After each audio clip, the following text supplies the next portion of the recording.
Ils avaient envie de quelque chose de différent, une mode au-delà des tendances, qui leur ressemble avec une vraie personnalité, une mode à portée, généreuse, créative, mais pas extravagante. Une vraie vision du style à adopter tous les jours sans tomber dans la banalité. En marge de l'industrie du prêt-à-porter, une génération de jeunes stylistes de talent a pris en main le vestiaire masculin, parce que c'est d'abord le leur. Alexandre Matthiussy fait un vrai carton. Dans tout Paris, on ne parle que de lui, et pour cause. 2 fois déjà, il a présenté ses collections dans le cadre de la Fashion Week de Paris.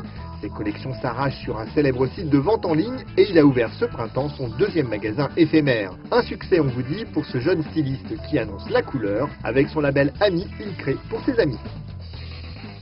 J'ai commencé Ami il y a à peine un an. En fait, on a présenté la première collection en janvier 2011. Donc, c'était la collection hiver 2011. Et j'ai créé cette marque après avoir passé plusieurs années dans des grandes maisons. Dernièrement chez Givenchy et Marc Jacobs. Et l'idée, c'était de voler de mes propres ailes, donc de commencer à créer ma propre histoire. D'abord, Ami, ce sont les initiales de mon prénom et nom de famille, la dernière lettre de mon nom de famille. Donc, c'est le A d'Alexandre, le M de Matthiussy et le I de Matthiussy à la fin. Et c'est une signature que je fais, enfin, c'est ma signature depuis que je suis gamin. Donc, c'était voilà, mon petit truc à moi. Et en fait, l'histoire, c'est que, évidemment, en appelant une marque Ami, on communique dès le départ quelque chose de sympathique, de chaleureux, de généreux. Et c'était quelque chose qui me représentait assez bien. Au départ, le projet Ami, c'était finalement de dessiner une collection accessible. Donc accessible dans tous les sens du terme, c'est-à-dire que stylistiquement d'abord, je voulais quelque chose qui soit facile d'accès, facile d'approche, sur un vestiaire qui était plutôt classique, créatif certes, mais quelque chose qui n'était pas intimidant. Et je pense que généralement chez les créateurs, ce qu'on voit de la mode dans les magazines ou à la télévision ou sur Internet, les choses qui sont présentées sont souvent très sophistiquées. Et du coup, pour un consommateur, enfin un client final, très intimidant. Donc par principe, j'avais vraiment envie de ramener une certaine réalité dans le vestiaire que je voulais dessiner pour Ami et pouvoir permettre une projection, une identification assez facile.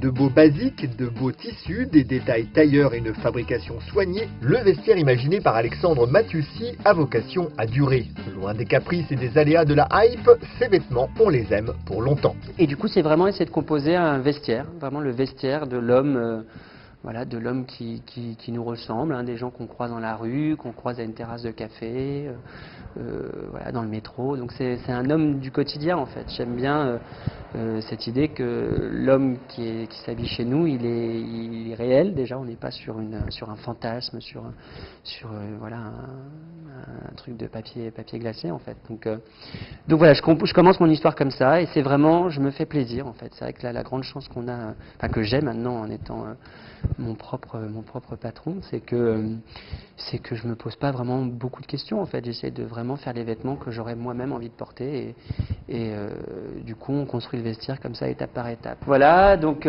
typiquement à chaque fois je construis mon look, je construis ma chemise qui va avec. Donc là ici c'est une chemise en Oxford avec un joli carreau, kaki, beige et blanc. Pareil, les boutons sont en nacre.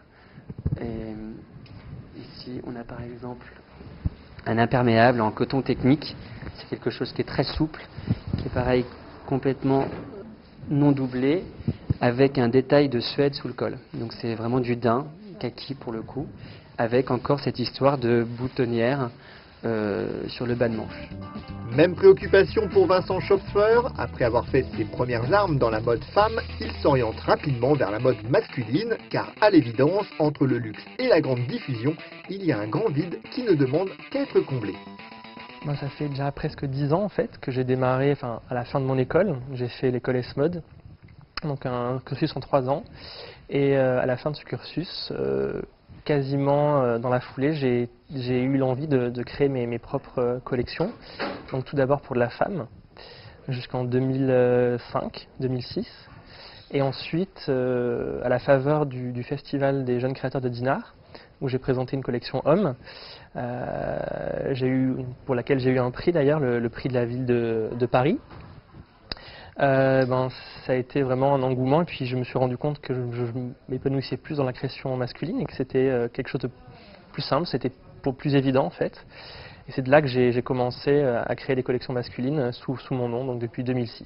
En créant pour la femme, c'était toujours quelque chose de fantasmé, on va dire, parce que ne peux pas porter mes vêtements, mais en créant pour l'homme, c'est sûr qu'on on a tendance à faire des choses pour soi. Donc c'est sûr qu'on fait des choses pour soi qu'on ne trouve pas ailleurs. Donc oui, c'est peut-être pour combler un manque et voilà, et arriver à trouver des choses et à faire des choses que je voudrais porter. Et voilà, oui. C'est vrai que je suis pas mal tombé, c'est-à-dire que quand j'ai démarré, mon style c'est un petit peu préppy, un petit peu collège américain des années 50. Donc c'est parti de là et il s'est trouvé que la tendance a suivi après 2006. Donc on a retrouvé dans mes collections des nœuds papillons. Donc ma signature c'est un peu le nœud papillon rond, en cuir. Et oui, cet esprit, mes collections sont toujours assez fraîches, assez colorées. J'aime beaucoup la couleur. C'est vrai que j'ai du mal à travailler le noir ou le gris, même si on retrouve un peu de gris dans mes collections, c'est pas ce qui définit en fait. La plupart de mes collections sont assez colorées ou dans les tons de pastel en fait. Voilà. Très vite, l'univers frais et soigné du jeune styliste et son sens de la coupe lui valent une vraie reconnaissance. Depuis 2006, Vincent Schopfer décline un vestiaire masculin tout en élégance avec une vision très personnelle d'un style classique plein de fraîcheur et d'humour qui ne manque pas d'audace. Ma pièce préférée, que j'ai du mal à faire, pas à vendre, mais à imposer, puis il se trouve que les gens elle a commencé à être vendue en boutique et il se trouve que c'est un succès. Donc pour le coup, j'avais raison de l'imposer.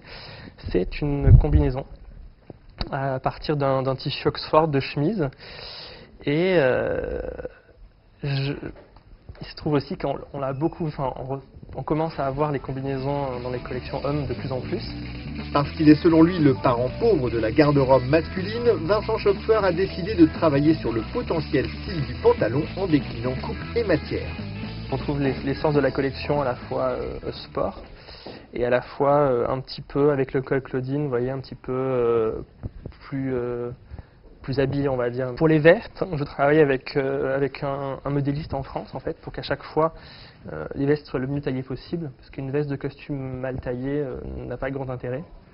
Donc voilà, essayer de travailler la coupe des vestes, chaque saison, le col, donc ce col-ci pour l'été, et idem pour les pantalons, où on retrouve à chaque fois, là c'est un pantalon avec un petit détail au niveau de la patte de boutonnage et des plis aussi, mais des plis vraiment marqués pour créer un volume différent et pas juste un pli, une pince au niveau de la ceinture, mais vraiment quelque chose de plus marqué pour retrouver un volume différent au niveau de la jambe, avec une cheville un peu plus affinée.